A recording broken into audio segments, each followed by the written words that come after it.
Goljoy PLPSI hadirkan pujian dari tanah Eropa. Timnas Indonesia U17 panggil kepar jebolan Akademi FC Utrecht.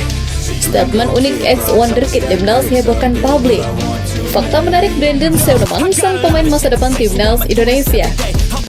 Assalamualaikum warahmatullahi wabarakatuh. Salam olahraga. Statement ex wonderkid Indonesia Samsir Alam hebohkan tanah air. Fakta menarik, Brandon, bintang masa depan Indonesia. Timnas Indonesia U17 panggil jebolan FC Utrecht. Dan yang terakhir, Goljoy PLPSI hadirkan pujian dari tanah Eropa. Coba kita saksikan bersama ya. Mantan wonderkid Timnas Indonesia Samsir Alam tiba-tiba menjadi perbincangan hangat pecinta sepak bola tanah air berkat statementnya yang tak masuk akal. Hal itu bermula ketika Samsir Alam menilai Timnas Indonesia senior era Titus Bonai tidak kalah-kalah amat jika diadu melawan Timnas Indonesia saat ini. Ia menilai Timnas Indonesia senior di eranya memiliki kualitas, namun tidak bernasib baik. Bareng sama Patrick Wanggai, Titus Bonai, Diego Misel, Hasim Kipu, Kurnia Mega, Dirga Lasut, Egy Melgiansyah, Hendro Siswanto, Andi Firmansyah, Ferdinand.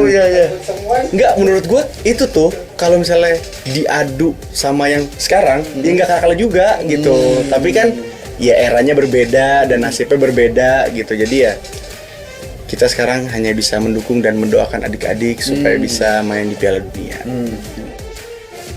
Sekarang yang jadi pertanyaan, apakah Timnas Indonesia yang diperkuat pemain-pemain top seperti Jay Itzes, Ole Romney, Tom Hai, dan kawan-kawan bakal kesulitan menumbangkan Timnas Indonesia era Titus Bonai dan kawan-kawan?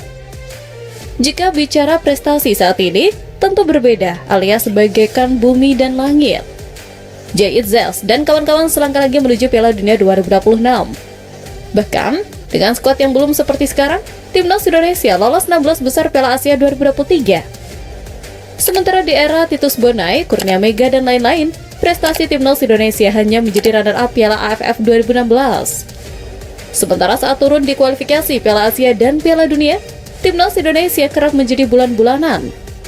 Ketika ada dualisme di PSSI, Timnas Indonesia bahkan dibantai Bahrain 0-10 di kualifikasi Piala Dunia 2014 zona Asia.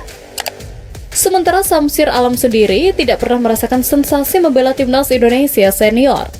Karirnya di level tim nasional hanya mentok bersama U23. 1. Berdarah Jerman.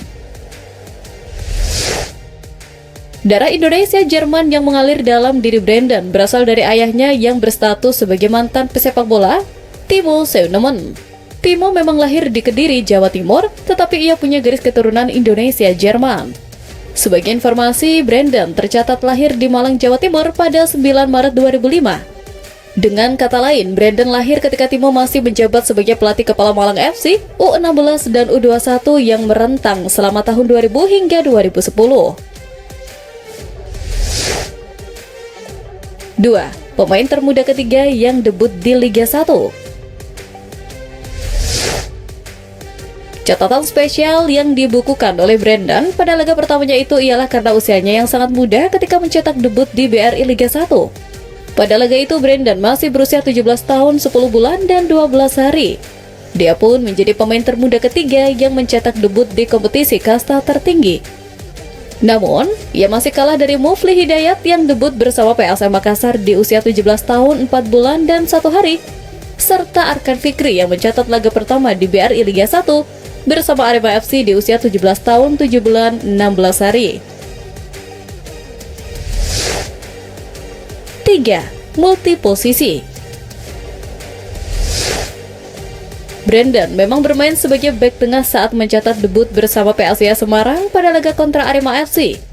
Namun, sebetulnya Brandon bisa juga bermain sebagai gelandang bertahan atau posisi nomor 6. Terbukti, di Timnas Indonesia U23, Graf Vandenberg mampu memaksimalkan kualitas pemain 20 tahun tersebut. Brandon sempat mengisi kekosongan lini tengah, membantu saat menyerang hingga siap jadi bek saat bertahan. Persiapan menuju Piala Dunia U17 terus dimatangkan oleh sang pelatih Novo Arianto. Selain menggelar pemusatan latihan, beberapa pemain terus diseleksi, baik talenta lokal maupun pemain diaspora yang memiliki kualitas mumpuni. Salah satunya ialah Mike Rajasa, kiper yang saat ini berseragam Akademi FC Utrecht. Dova Arianto mengungkapkan bahwa Rajasa sudah berada di Bali untuk bergabung dengan pemain lain dalam persiapan menuju Piala Dunia U17 2025 yang berlangsung di Qatar pada November mendatang. Sebagai informasi, Rajasa merupakan pemain keturunan Indonesia yang sedang menimba ilmu di Belanda bersama FC Utrecht. Penjaga gawang kelahiran Amsterdam 6 Februari 2009 itu memiliki ibu asal Mamasa, Sulawesi Barat. Saat ini, Rajasa tercatat sebagai pemain FC Utrecht U17. Berada di salah satu akademi terbaik di Belanda mengisyaratkan potensi yang dimilikinya. Sementara tes Timnas Indonesia U17 berlangsung pada 7 Juli hingga 10 Agustus 2025. Dova Arianto lebih dulu memanggil 34 pemain gabungan dari pemain lokal dan luar negeri. Beberapa pemain diaspora yang turut dipanggil adalah Muller, Willem II, dan Lionel De Troy, US Cita di Palermo. Persiapan panjang dilakukan mengingat Piala Dunia U17 bukan ajang ecek-ecek. Timnas Indonesia yang sempat lolos lewat jalur tuan rumah mampu membuktikan diri berpartisipasi lewat langkah panjang selama kualifikasi.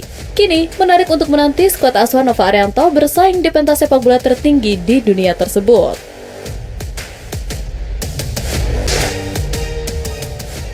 Satu persatu bintang Timnas Indonesia mulai membuktikan kualitasnya. Tak terkecuali Joy Pelupesi yang kian bersinar bersama Lomel SK.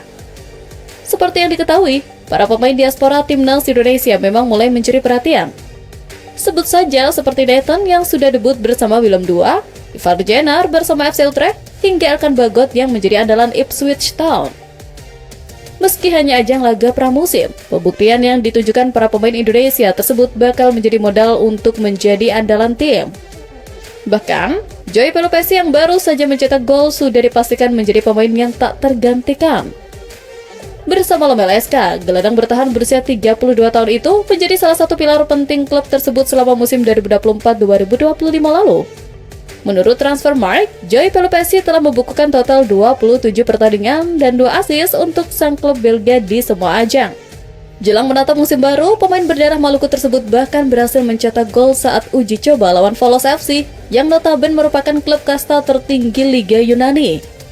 Gelandang berusia 32 tahun itu mencetak gol setelah mendapatkan bola rebound hasil sundulan rekan setimnya yang membentur mister gawang. Gol Joy Pelupesi pun membuat Lomel SK mampu menyamakan kedudukan menjadi 2-2 sebelum akhirnya ditahan imbang dengan skor akhir 3-3. Usai laga, Lomel SK melalui unggahan Instagram resminya menyanjung kualitas Joy Pelupesi. Bisa dibilang, gol tersebut akan menambah kepercayaan diri Joy Pelupesi sebelum kembali membela Timnas Indonesia di kualifikasi Piala Dunia mendatang.